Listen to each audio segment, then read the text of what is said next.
So the topic for the day is parathyroid carcinoma. And what I intend to do is talk a little bit about, because we have about 45 minutes for presentation and some time for discussion, I will have to restrict uh, to a broad overview of parathyroid carcinoma. I would try to cover some bit of all aspects of parathyroid carcinoma, its etiopathogenesis, the presentation, diagnosis, surgical and non-surgical treatment, and then outcomes. A bit about Indian data as well. So, okay, why does it not? Okay, now I can move it. Yes. So I'm sure all of us, being a little bit initiated into endocrine surgery and hyperparathyroidism, are quite well aware that parathyroid carcinoma are the rarest of all endocrine malignancies. And if you have to define it, it is a rare epithelial malignancy of the parathyroid glands, which is a very uncommon cause for hyperparathyroidism. Less than 10%, in fact, much lesser than 10% of all parathyroid carcinomas are non-functional, not resulting in hyperparathyroidism. And the hallmark of parathyroid carcinoma is severe clinical and biochemical hyperparathyroidism. There are classic clinical, biochemical, gross, and histologic features of parathyroid carcinoma which help us diagnose it. But unfortunately, in a large proportion of patients, they may lack any of these classical features, making it difficult to diagnose them. Surgery is the only worthwhile treatment, and there is really no effective adjuvant treatment. So, radical surgery, first time and whenever required for reoperation, is the only answer. There are possible other ways of treating, like calcimimetics and control. These are all essentially meant to control hypercalcemia in patients with uncontrolled parathyroid carcinoma. But recurrences and metastasis are common. Outcomes depend on adequacy of initial surgical treatment. In spite of well performed surgery, there are patients who are bound to come back with recurrences. So, if you look at the history, the first description of parathyroid carcinoma came as a non-functional carcinoma in 1904 by Fritz de Quervain, and in 1933 we find a description of functional parathyroid carcinoma. Uh, so it is the least common endocrine malignancies, and the prevalence is 0.005% of all cancers. Majority of parathyroid carcinoma is sporadic, less than 5% being familial. The overall incidence is quite low, but in recent decades, the incidence seems to be increasing.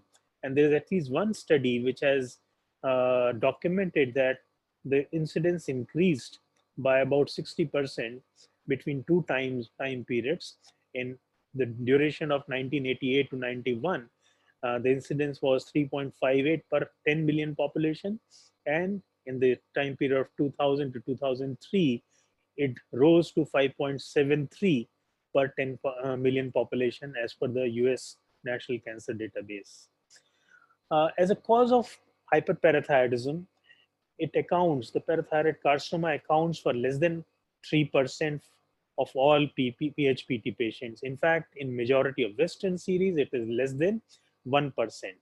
The incidence seems to be somewhat higher in Japanese and Italian series, and we are well aware the relative incidence is much, much higher in Indian and other developing country series. In our own experience, the relative incidence has remained at around 4%. And in most recent review of this, we find it is 3.9% of 429 PHPT patients.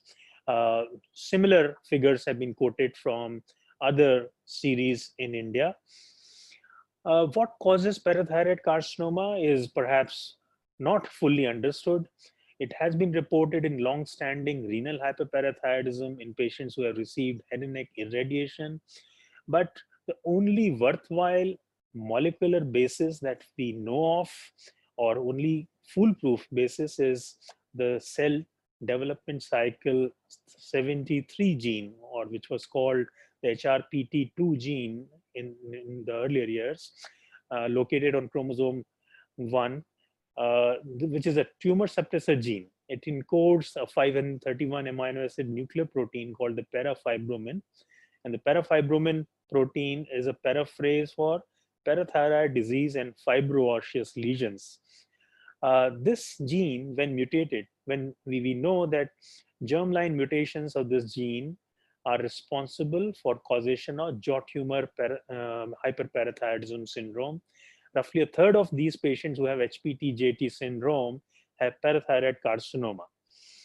Though germline mutations are the ones which we initially or people were initially interested in, but in almost two-thirds of all sporadic parathyroid carcinoma, somatic mutations of CDC73 or HRPT genes are known. We also know that these parathyroid carcinomas at only occasionally or rarely can be seen or have been reported in MEN type 1 as well as MEN type 2A, but these are only anecdotal, very rare instances. So somatic mutations of CDC73 or HRPT, as I said earlier, have been reported in various series between 60 to 100% of all patients with parathyroid carcinoma. And germline mutations are less common if we consider all the parathyroid carcinoma as such. If we specifically look at HPT-JT syndrome, as I said, it is much commoner. And there are some patients with familial isolated hyperparathyroidism where we know they have a germline mutation. There's a whole kindred, a very large family of FIHPT reported from Italy, which has a CDC73 HRPT2 mutation. Besides the CDC73 mutations, loss of heterozygosity in the long arm of chromosome 13 that has been reported, and this is the locus where the tumor suppressor genes, the retinoblastoma gene or RB1, as well as BRCA2 are located. Similarly, there have been anecdotal reports of loss of heterozygosity in PTEN, HRAS, MET, and TP53. Uh, Coming to the natural history, patients are often diagnosed quite late. Uh, when left untreated, these patients usually have a single parathyroid tumor. The clinical course is not predictable. In most cases, the course is indolent.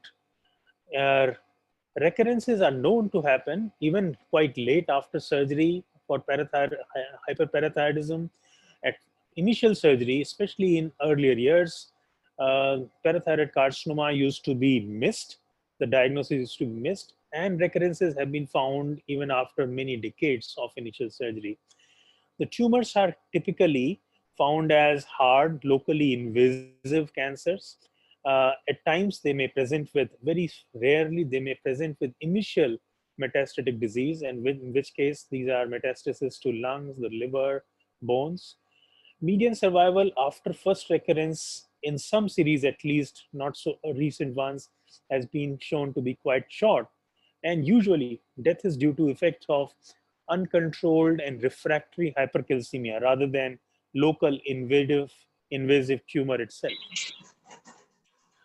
So, most often, uh, the diagnosis of parathyroid carcinoma is missed. It is misinterpreted as a benign hyperparathyroidism, but there are certain features which raise the suspicion of parathyroid carcinoma, and these are the ones which I would like to highlight.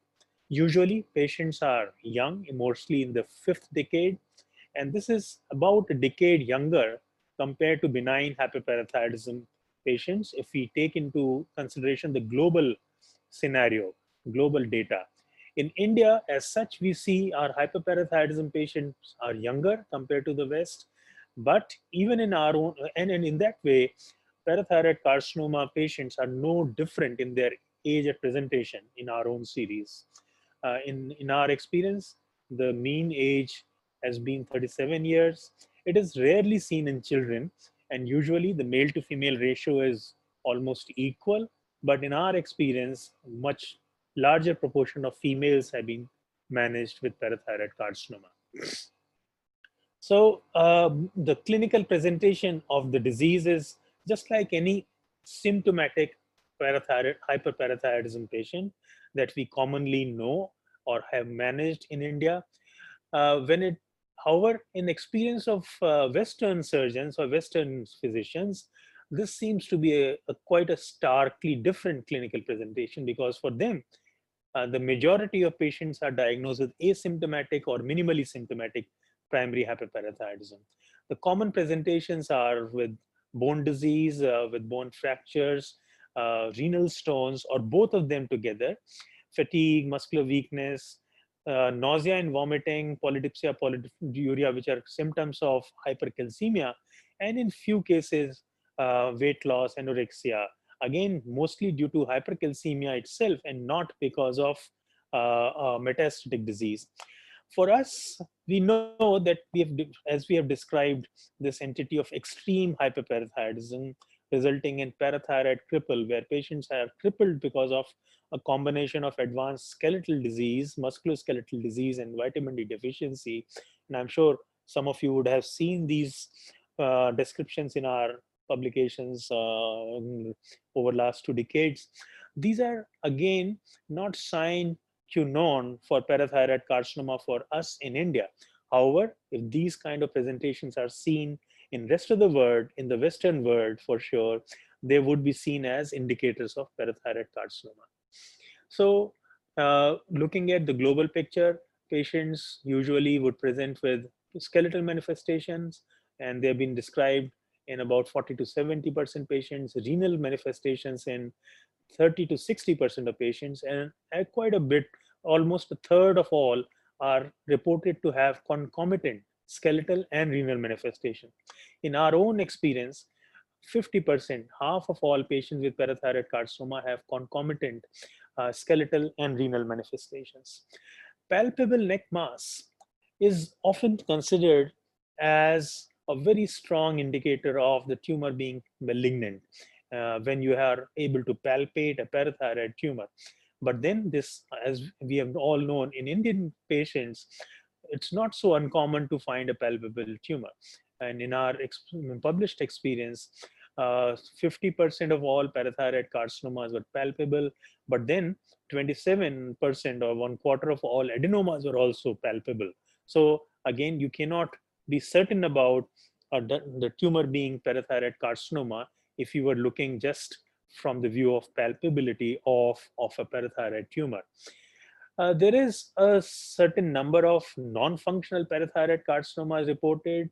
We have had just one case in our own experience where the patient did not have neither hypercalcemia nor hyperparathyroidism, and the diagnosis of parathyroid carcinoma was established when we excised a palpable neck mass, which we initially thought was a thyroid nodule. So these non-functioning cases, though few, they present really late, and the outcomes are not as great or even worse as compared to the functional parathyroid carcinoma. And it makes no, I mean, it's not surprising that in a patient with classic PHPT who presents with recurrent laryngeal nerve palsy without any history of prior neck surgery, one must consider this to be malignant, locally invasive, unless proven otherwise. As I said earlier, very few, almost 1% of all parathyroid carcinomas present with metastatic disease, metastasis outside of the neck. Lymph node involvement is not very common, but in various series, it has been reported in up to 30% of cases. When distant metastases are seen, mostly as metachronous metastasis, they affect lungs commonly, but uncommonly bones, liver, kidney, adrenal, pancreas, brain, all kinds of metastatic disease have been reported. And this is one of our own patient managed in 1998, between 1999 and 2002 or so. This lady, soon after, almost 6 months after the initial treatment for parathyroid carcinoma, presented back with seizures, and we found she had multiple brain metastases. In fact, she succumbed very soon after that. So, in terms of how do we establish the diagnosis, you would establish the diagnosis as you would do for any PHPT patient. by doing biochemical estimation, serum calcium, phosphorus, and PTH, vitamin D. Uh, these patients often or almost always have very high serum calcium levels, usually more than 14 milligram per deciliter. And PTH levels are also extremely high, definitely more than 2 times upper normal. And these patients, because they have skeletal disease, have high alkaline phosphatase. You can suspect these patients because the skeletal radiology would show classical features of osteitis fibrosa cystica. These patients would have gross osteoporosis on BMD. And once you have established the biochemical diagnosis, you try and localize the parathyroid tumor using a combination of a functional system EV scan and an anatomical high resolution ultrasound. But you can also use contrast enhanced CT, and in patients with recurrent or elusive parathyroid tumor, you can even use 4D CT. FDG PET has been shown to be useful in knowing the extent of disease in patients where you are able to suspect the disease or the malignancy preoperatively, because it would tell you about whether or not an aggressive surgical treatment or aggressive prognostic importance. These kind of skeletal pictures, I am sure all of us are quite well aware.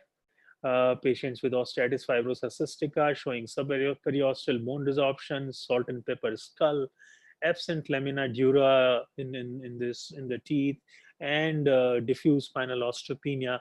I'm sure we have had number of discussions on these in this fraternity of endocrine surgeons, and so I'm not really going too much into details.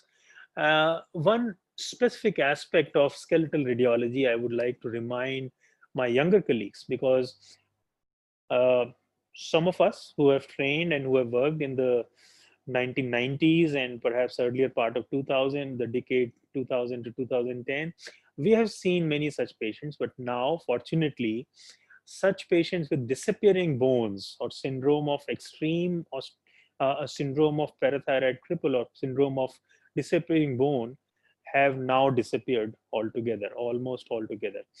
And you can see this is a set of radiographs published by us in one of the previous publications.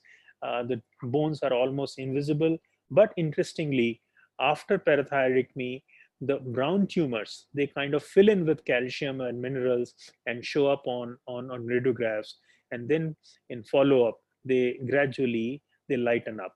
So these are interesting skeletal radiology, which are very few in very few cases have been reported. Patients may have bilateral, multiple, staghorn, other kind of calculi, and this is an interesting radiograph because besides bilateral renal calculi, you can see another very interesting thing, which is uh, unfortunately, this platform is not very interactive, but would have been good to know from any of the students. But this is a chain of lakes. Chain of lakes sign. I'm sure all students of general surgery know what it is. I'll leave it for the end to discuss. Another view of the same patient, so you can see the the calculi are seen in two planes. This is the plane of kidneys and the ureters, and there's another set of calculi which, time permitting, we can discuss later on. This patient had extreme osteoporosis. A lady who had a suspected parathyroid carcinoma turned out to be atypical adenoma, but this is not uncommon to find patients with extreme osteoporosis. And the same can be seen on various other radiographs. Classical features of subperiosteal resorption, tufting of terminal phalanges, bone cyst on and X-rays, and finding a large parathyroid tumor in majority when we do a system EV scan. The same is true on ultrasound. You would find a large tumor seen on almost like a third thyroid lobe. And if it is invading the tissue planes, then you know that you are dealing with a parathyroid carcinoma. And this is a picture of a patient with parathyroid carcinoma. You can see the edges, the margins are fuzzy. They are invading into the surrounding soft tissue, and this should raise the suspicion of carcinoma. System EB scan is useful in helping in localization of the tumor, but it does not offer any differentiation between benign and malignant parathyroid tumors. In varying degrees of or varying extent, to a variable extent, NIBI can be found to be concentrated in not just in the primary tumor, but rarely in the functional metastatic disease.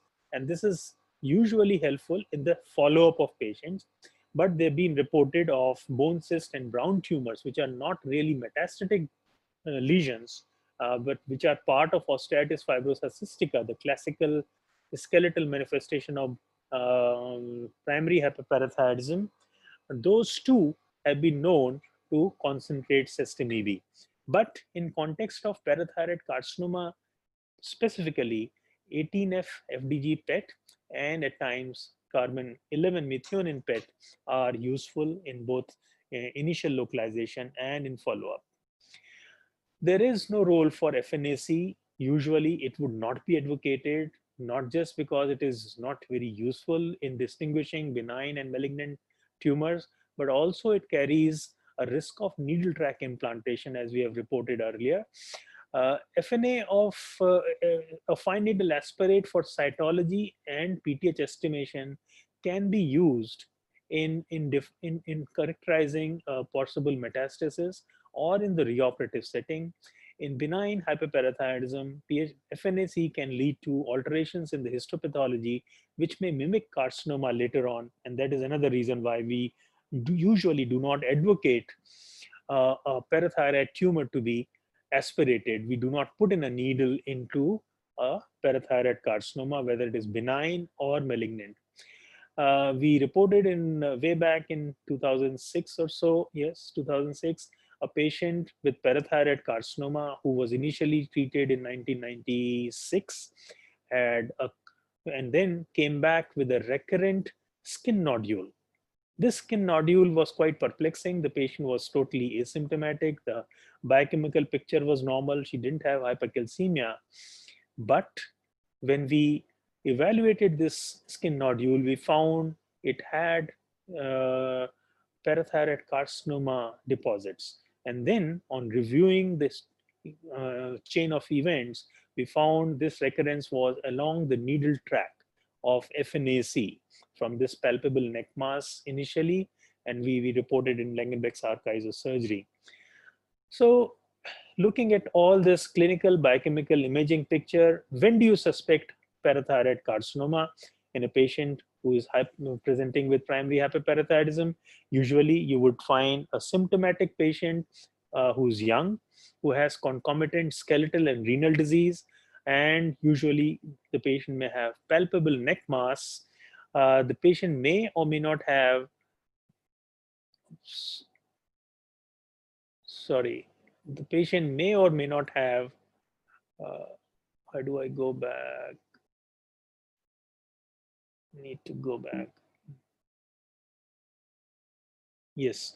So patient may or may not have palpable neck mass, may not have any distant metastasis. More often not, the patient would not have metastatic disease, but the patient would have markedly elevated calcium and PTH levels. So this is when a very high index of suspicion needs to be entertained, because that is the only way you can detect majority of parathyroid carcinoma before operating. While it is good to say that these are the features which make you suspicious of parathyroid carcinoma, but in our own experience, unfortunately, all these features, young age, palpable neck mass, symptomatic disease, concomitant skeletal and renal manifestations, extremely high serum calcium and PTH levels, and large parathyroid tumors, which of course also reflect in terms of palpable parathyroid tumors. These have been found in quite a significant proportion of patients with benign parathyroid tumors and hyperparathyroidism.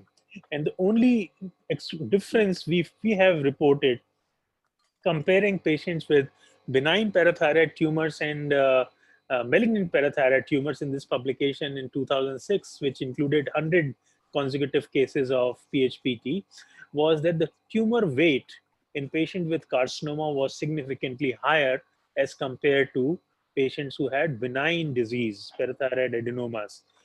And then otherwise, all the other features that we talked about earlier, including palpable disease and extreme degree of hypercalcemia, hyperparathyroidism, they were comparable. So I think it is more of a function of whether we are dealing with symptomatic is or asymptomatic and minimally symptomatic PHPT patients, that these things may help in differentiating benign versus malignant. But it is always good to have these things in mind if in presence of such features to consider parathyroid carcinoma, because as I said earlier, that's the only way of detecting parathyroid carcinoma preoperatively. So we are now dealing with a cancer, and it makes intuitively this cancer must be staged. But you may find it interesting that the first TNM AJCC staging for parathyroid carcinoma was proposed as recently as just 3 years ago. So, because of the rarity of this disease and because of lack of clear lack of clear prognostic and predictive features, both clinical, imaging, biochemical, the TNM AJCC had so far never um, proposed a TNM staging. It was only as recently as 2016 when it was proposed, and then the eighth edition, which was finally published in 2017, that TNM classification has been brought out. Of course, Dr. Shah and Shah in 1999, in a paper in Cancer, they had proposed a staging system which was used until 2016. But the current TNM AJCC staging is where atypical parathyroid tumors are called TIS. T1 is any size of parathyroid carcinoma which is limited to the parathyroid, or if it is extending beyond, it is limited to soft tissue. T2 is tumor invading thyroid gland. T3 is tumor invading recurrent nerve, esophagus, and trachea. And T4, those invading major blood vessels of the spine. Similarly, if there are no lymph nodes, of course, it is N0. If there are central nodes involved, this is called N1A, and then lateral neck nodes N1B, and presence and absence of metastasis as usual. So as it would be apparent to you, this staging is almost always possible to arrive at post-operatively and not pre-operatively. So so far we have talked about the clinical presentation, the diagnosis, imaging, and staging of parathyroid carcinoma. Now coming to the treatment. So in this whole big uh, canvas detailing the parathyroid carcinoma, the only thing worthwhile mentioning is surgery, because that's the only proven useful treatment. There's no worthwhile adjuvant treatment with proven efficacy. However, because it is so often required, all kinds of experimental therapies have been tried, and we'll talk about it. When we talk of parathyroid carcinoma surgery, it is the only effective modality. And what you do is try to do an en bloc resection of the parathyroid tumor along with any adjacent involved neck structures. These may be the strap muscles, the recurrent laryngeal nerve, the thyroid, even esophageal wall, and then whatever other structures may be involved, because that's the only effective way of controlling the disease or attempting a cure. You may or may not include central compartment lymph node dissection, usually on the side of the tumor, and if required, lateral neck dissection, only in presence of metastatic nodes. And you must avoid spillage of tumor cells, because that will be catastrophic. Lymph node metastases are not very common, and so therefore central compartment node dissection should be done only if there are enlarged or metastatic nodes. There has been no recorded proven benefit of prophylactic central neck dissection or lateral neck dissection, and so it must be reserved only in patients where you have some evidence of lymph nodal metastasis. And here is one example of a large invasive parathyroid carcinoma. This is the tumor, and this is the hemithyroid specimen, along with the central compartment, hemicentral compartment dissection, because there was one enlarged node. So we did a hemicentral dissection. There was another node which is not represented here because that was sent for frozen section evaluation. So as and when you are facing a patient with in a tumor invading any of the structures surrounding it, you must do an en bloc resection. There's been some experience or reported data where uh, adequacy of surgery has been very aptly or very adequately addressed. And this paper in 1999, uh, the authors reported that wherever an en bloc excision of a parathyroid carcinoma was done, the local recurrence rate was 8%, whereas in those patients which underwent just simple parathyroidectomy, the local recurrence rate was as high as more than 50%. And similarly, it did reflect in overall survival rates in patients who had undergone the initial en bloc resection. The overall survival rates at 5 years was 89% compared to survival rate of just 53% in patients who had a simple parathyroidectomy and not an en bloc or um, a radical parathyroidectomy.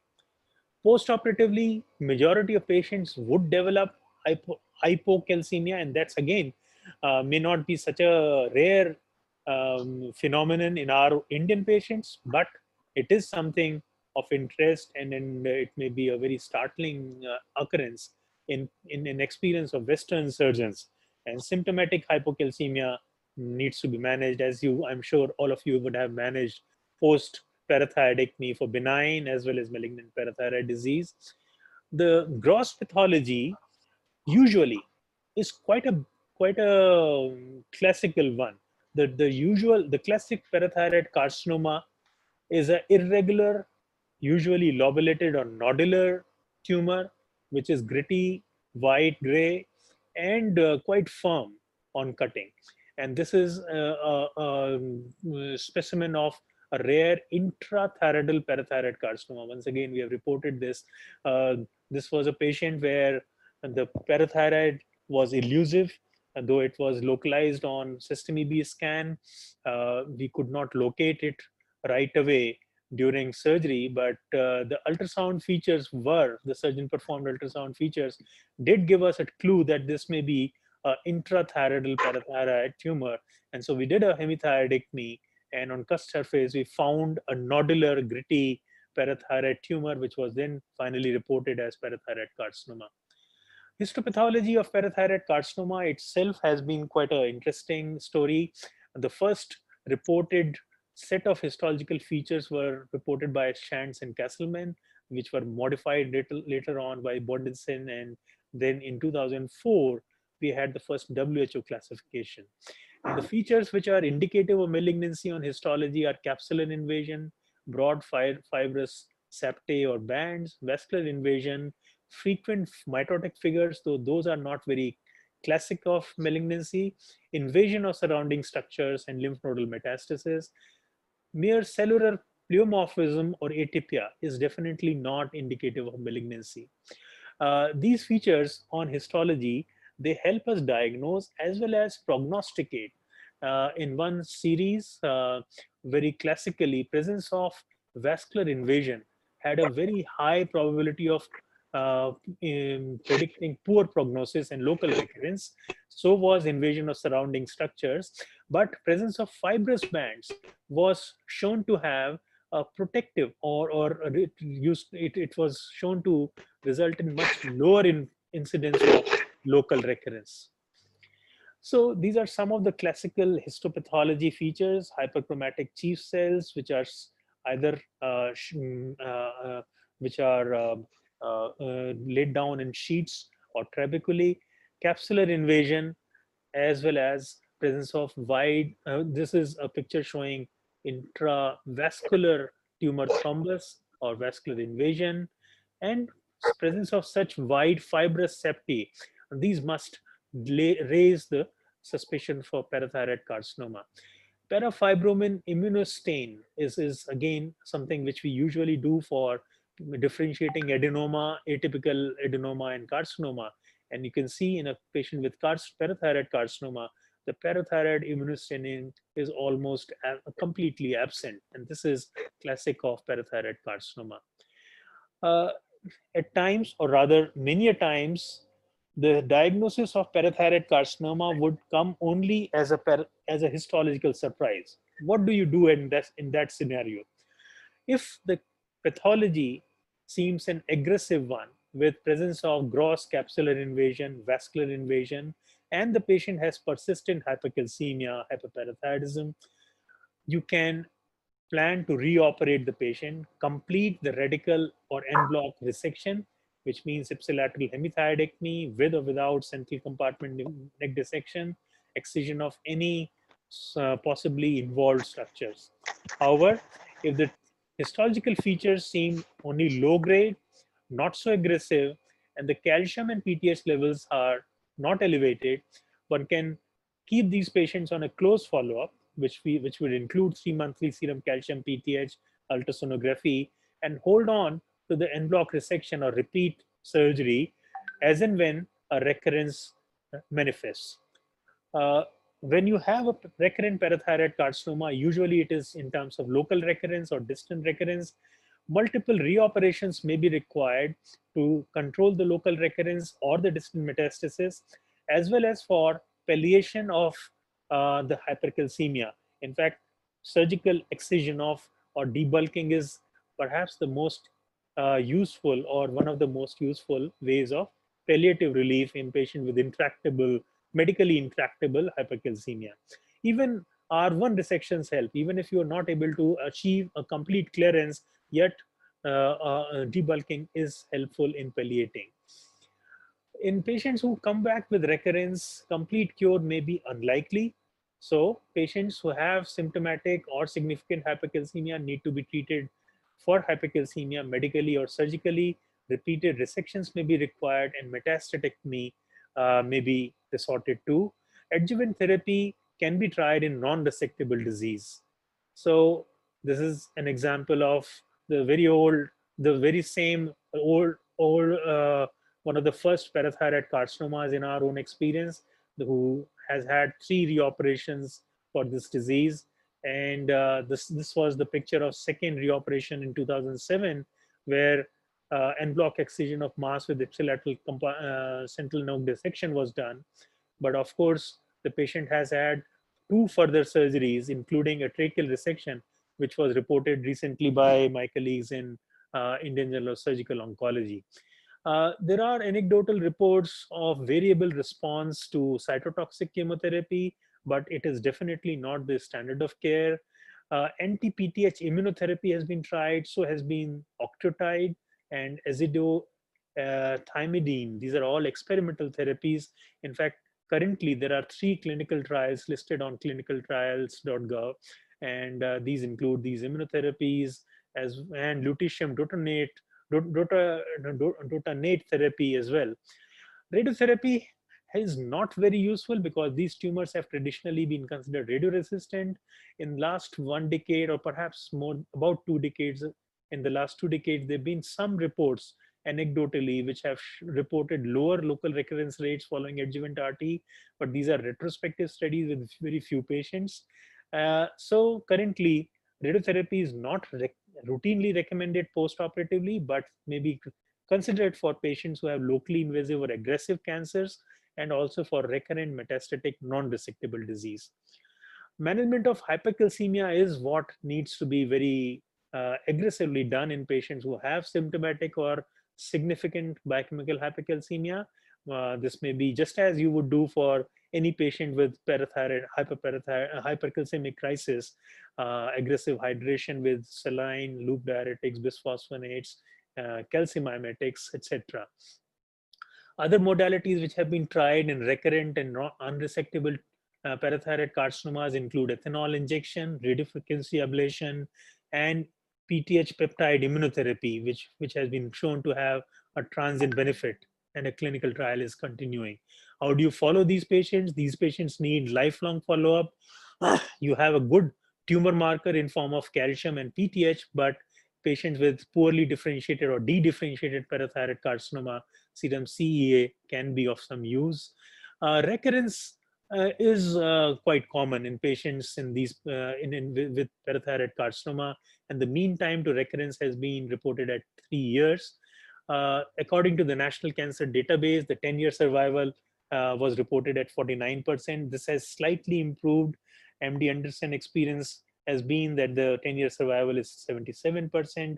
The SEER database 10-year survival reported was 68%. And in a meta-analysis reported in 2010, the 5-year survival was reported between 45 and 85%, and 10-year between 35 and 79%. The cause of death usually is refractory hypercalcemia and its complications, and not the tumor invasion or tumor per se. These are the predictors of poor prognosis: male gender, young age, high serum calcium, non-functional tumor, vascular invasion, lymph nodal metastasis, failure to perform R0 resection at the first time, multiple reoperations or multiple recurrences, whereas presence of fibrous bands seems to be indicative of good prognosis. In our own experience over the last 3 decades, we have managed 17 patients until end of last year, which constituted about 4% of all patients of PHPT we have treated. The mean age in these patients was 45 years. In fact, this mean age is higher as compared to mean age of all PHPT patients we have treated. And that's quite startlingly different than the Western experiences.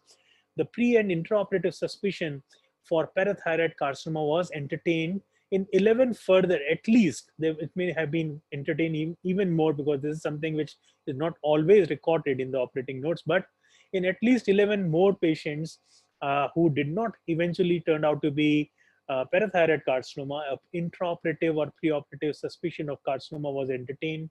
8 of these turned out to be atypical adenomas, and 3 turned out to be classical adenomas. So this is an example of a patient where we had a false alarm. You can see this is the parathyroid tumor. This was a lower gland, quite a large one, invading the thyroid lobe. This is the thyroid lobe. We were wondering if this too is an extension of the parathyroid carcinoma. There was no plane here which could be developed. So eventually, we did the right thing in doing an en bloc resection of this tumor along with the thyroid lobe. There were no metastatic nodes, so we did not do a central compartment dissection. But this kind of false alarm we have had rather too frequently. But I feel still doing an en bloc resection at that time is not a very high price to pay to achieve cure. The proportion of patients with parathyroid carcinoma in our experience has been coming down, but it seems to have plateaued now. And Sanjay, one of our recent MCH pass outs, he, as part of his research, MCH research project, he published this in recent issues of Virginal Surgery, where you can see in the initial cohort between 1990 to 1999, the proportion of patients with parathyroid carcinoma was 11.6%. In the second cohort, in the decade of 2000 to 2009, it came down to 3.57%. In the third cohort, that is 2010 to 2016, the proportion was 3.2% only. And this definitely shows a reducing trend, and perhaps it has more to do with higher number of patients with PHPT being diagnosed, and not necessarily underdiagnosis of parathyroid carcinoma. And this is a table listing the outcomes of some of our parathyroid carcinoma patients based on an analysis done in 2009. There were 9 patients all in all, and we are aware that at least 5 of them have died, and the rest have 4 of them have died. One of them perioperatively at 2 weeks, another died 2 months following surgery, but the rest have died of metastatic disease. So in the end, the take-home message as far as parathyroid carcinoma is concerned for my residents and young colleagues, it is a rare malignancy. It is a rare cause of primary hyperparathyroidism, and a high index of suspicion is needed by the treating doctors, both while evaluating and while surgery for PHPT, to diagnose or detect hyperparathyroidism caused by parathyroid carcinoma. But unfortunately, The diagnosis is often missed or delayed, mostly diagnosed post-operatively. The treatment, only worthwhile treatment is radical surgery at the first time, which requires early identification, pre or intraoperatively, complete resection without tumor spillage, along with excision of any of the invaded structures, offers the best chance of cure. And there is no proven adjuvant treatment. Local and distant recurrences are common, and usually the patients die because of refractory hypercalcemia and not due to the cancer itself. These patients, after surgery, they need lifelong follow-up, as I have described. So that is what I had to talk about parathyroid carcinoma.